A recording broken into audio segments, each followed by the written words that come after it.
눈으로 따라가는 것이 아니라 소리내어 읽는 것이 얼마나 중요한지를 알려줍니다. 안녕하세요. 스피치 책방입니다. 오늘의 달콤한 스피치 노하우는 세계적인 정원 디자이너이자 일본인들이 가장 존경하는 스님인 마스노 슌묘 스님이 평생 직접 경험해온 놀라운 아침 습관의 힘이 담겨 있는 책, 행운은 반드시 아침에 찾아온다에서 꺼내 먹겠습니다. 먼저 시작하며를 읽겠습니다. 시작하며 행운은 준비된 마음에만 깃든다. 여러분은 운에 대해 생각해 본 적이 있습니까? 나는 아무래도 운이 없는 것 같아. 어쩌면 나는 평생 행운과는 인연이 없는지도 몰라. 등등. 운에 대해 이야기해 보면 운이 없다거나 좋은 운을 타고나지 못했다고 한탄하는 사람이 많습니다. 내 주위에는 운이 좋아 보이는 사람이 이렇게나 많은데 나는 왜 이렇게 운이 없을까? 하는 생각을 하다 보면 세상은 참 불공평하구나 싶기도 합니다. 많은 사람들이 보통 이런 방식으로 운을 받아들입니다. 하지만 행운은 선택받은 사람만이 얻을 수 있는 것이 아닙니다. 스스로 끌어당겨 붙잡는 것, 그것이 바로 행운입니다. 행운은 준비된 마음에만 깃든다. 프랑스의 미생물학자 루이 파스테르가 한 말입니다. 그런데 이 말은 불교의 사고방식과 완전히 일치합니다. 쉬운 예를 들어볼까요? 봄이 오면 산과 들에 나무에 꽃이 핍니다. 따뜻한 봄바람이 불어오면 꽃망울이 터지죠. 하지만 모든 꽃망울이 똑같은 순간에, 즉 동시에 터지지는 않습니다. 꽃을 피우기 위한 준비가 된 꽃망울만 봄바람을 붙잡아 아름다운 꽃을 피웁니다. 봄바람은 모든 나무에 똑같이 불어오지만 준비가 덜 된 꽃망울은 꽃을 피우지 못하죠. 다음에 불어올 바람을 기다려야만 합니다. 행운은 바로 이 봄바람과 무척 닮았습니다. 행운을 잡을 기회는 누구에게나 평등하게 찾아옵니다. 다만 그 기회를 살리는 사람이 있는가 하면 살리지 못하는 사람도 있습니다. 도대체 그 차이는 무엇일까요? 앞에서 말씀드린 바와 같이 단지 준비가 되어 있는가 되어 있지 않은가에 따라 차이가 생깁니다. 파스텔가 말한 준비된 마음도 바꿔 말하면 준비된 상태가 되겠죠. 몸과 마음은 떼래야 뗄 수 없는 것이므로 몸과 마음이 함께 준비된 상태가 바로 행운을 부르는 조건입니다. 그렇다면 몸과 마음이 준비된 상태란 어떤 것일까요? 바로 몸과 마음이 잘 정돈된 상태를 가리킵니다. 정돈되다니 어떻게요? 아마도 이런 의문을 품는 사람이 많을 겁니다. 힌트는 다음의 선어에 있습니다. 조신, 조식, 조심. 이 말은 몸을 정돈하면 호흡이 정돈되고 나아가 마음도 정돈된다는 뜻입니다. 몸을 정돈한다는 것은 몸가짐을 똑바로 한다는 의미이기도 합니다. 이것이야말로 행운을 붙잡을 준비입니다. 그 열쇠는 하루를 시작하는 시간, 바로 아침에 있습니다. 하루의 시작인 아침을 충실하게 채워 몸과 마음이 정돈된 상태로 그날 하루를 보내는 것이 다름 아닌 행운을 손에 넣을 가장 중요한 준비입니다. 평소 여러분의 아침 풍경은 어떻습니까? 아침 시간을 충실하게 채우고 있습니까? 그저 허둥지둥하면서 귀중한 아침 시간을 아깝게 보내버리고 있지는 않습니까? 저는 운수승으로 수행 생활을 시작한 후에 아침의 중요성을 깨달았습니다. 정확히 표현하자면 깨달음을 받은 것이지요. 수행 기간에는 아침 해가 뜨기도 전에 일어나 좌선을 시작으로 아침 독경과 청소 같은 작무를 행합니다. 수행 생활을 하는 동안 매일 아침이 이보다 더할 수 없을 만큼 엄격했지만 엄격함에 비례해서 딱 그만큼의 충만함을 느끼곤 했습니다. 그 후로 수십 년이 흘렀습니다만 지금도 저는 새벽 4시 반에 일어나 아침 시간을 소중히 보내기 위해 온 힘을 기울입니다. 아침의 흐름은 하루 종일 이어지기 때문에 아침 시간을 충실히 보냈을 때 하루 전체가 충실해집니다. 저는 지금도 매일 그런 충만함을 느낍니다. 충실한 생활은 내 곁을 스쳐가는 행운을 붙잡고 그 안에서 살아가는 방식입니다. 저는 불교적 관점에서 아침을 충실하게 보내기 위해 해야 할 일을 제안하기 위해 이 책을 썼습니다. 거창한 게 아닙니다. 대부분 30분만 일찍 일어나면 누구나 충분히 해볼 만한 일들입니다. 이 책에서 소개하는 방법을 실천하면 행운이 여러분을 찾아갑니다. 다르게 표현하자면 여러분은 행운 체질로 바뀔 것입니다. 이것은 제 경험을 통해 장담할 수 있습니다. 당장 내일 아침부터 시작해 보세요. 여러분도 분명 행운에 둘러싸인 느낌으로 하루하루를 알차게 보내게 될 것입니다. 그런 하루하루가 쌓이면 운 좋은 인생이 됩니다. 네, 여기까지가 시작하며 였습니다. 정말 와닿는 구절이 있어요. 엄격함에 비례해서 딱 그만큼만의 충만함을 느끼곤 했습니다. 네, 듣고 계신 여러분도 공감하시리라 생각됩니다. 요즘 다시 제가 새벽에 기상해서 글도 쓰고 책 읽고 컨텐츠 만들고 이렇게 하고 있는데 새벽에 일어나는 거 뭐 정말 힘들죠. 책상에 또 꼼짝없이 앉아서 글 쓰는 거 역시 정말 힘듭니다.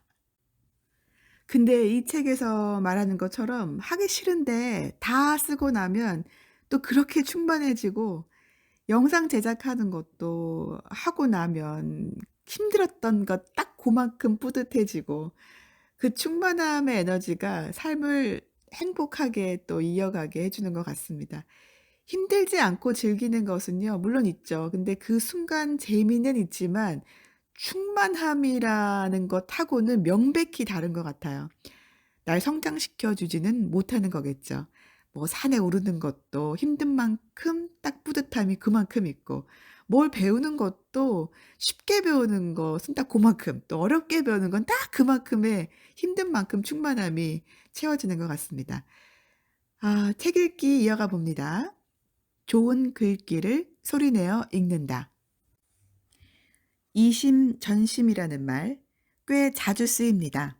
그런데 이 말이 불교에서 유래한 말이라는 것을 아는 사람은 많지 않습니다. 말이 아닌 마음에서 마음으로 생각을 전한다는 의미입니다.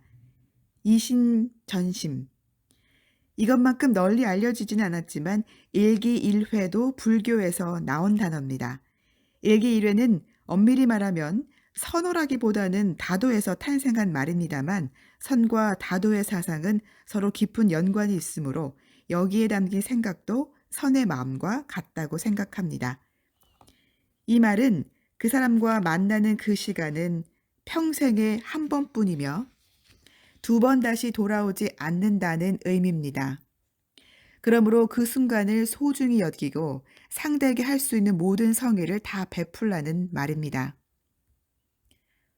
선어는 기나긴 선불교 역사 속에서 창시자를 비롯한 수많은 고승과 명승이 경험을 통해 얻은 삶의 지혜를 짧은 말에 응축한 것입니다. 사람들에게 선의 가르침을 전달하고 깨달음으로 가는 길을 알려주기도 하지요. 모든 사람에게 살아가는 데 든든한 버팀목이 되어줍니다.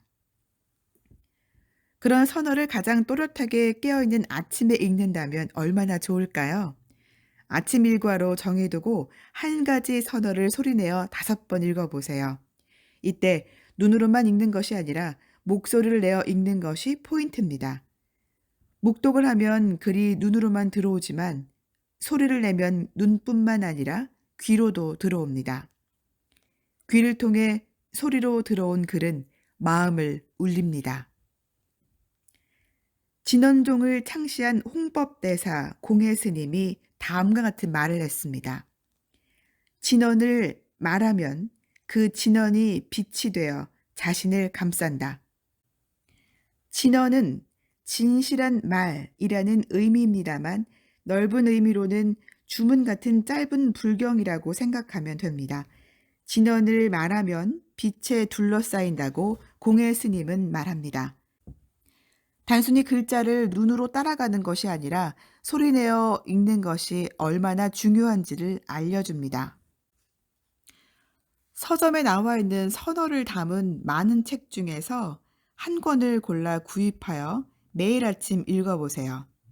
아침마다 적당히 책을 펼쳐 그 페이지에 있는 선어를 5번 읽고 선어가 전하고자 하는 말을 마음의 버팀목으로 삼아 그날 하루를 보내보십시오. 크리스천이라면 성경책이나 묵상집으로 대신하면 됩니다.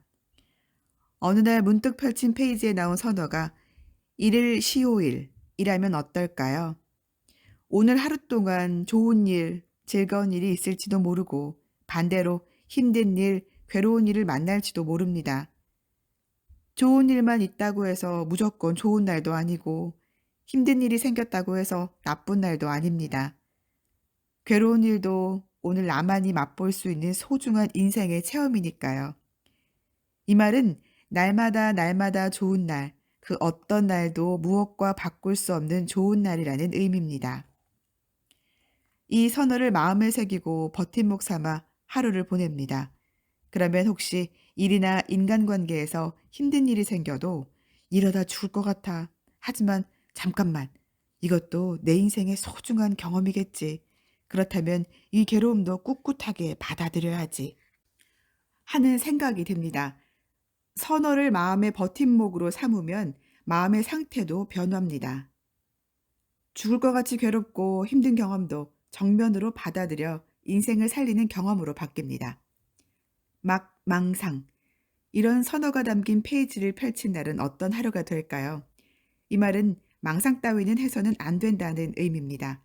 망상의 가장 두드러진 특징은 이미 지나버려서 고칠 수 없는 과거를 계속해서 후회하거나 아직 오지 않은 미래에 대한 불안을 끌어안고 사는 것입니다.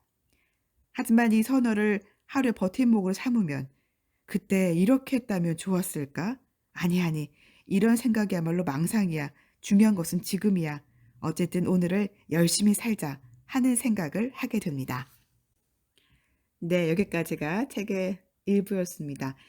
좋은 글귀를 소리내어 읽는다. 지금부터는 오늘의 스피치 노하우가 담긴 원북 원코칭입니다.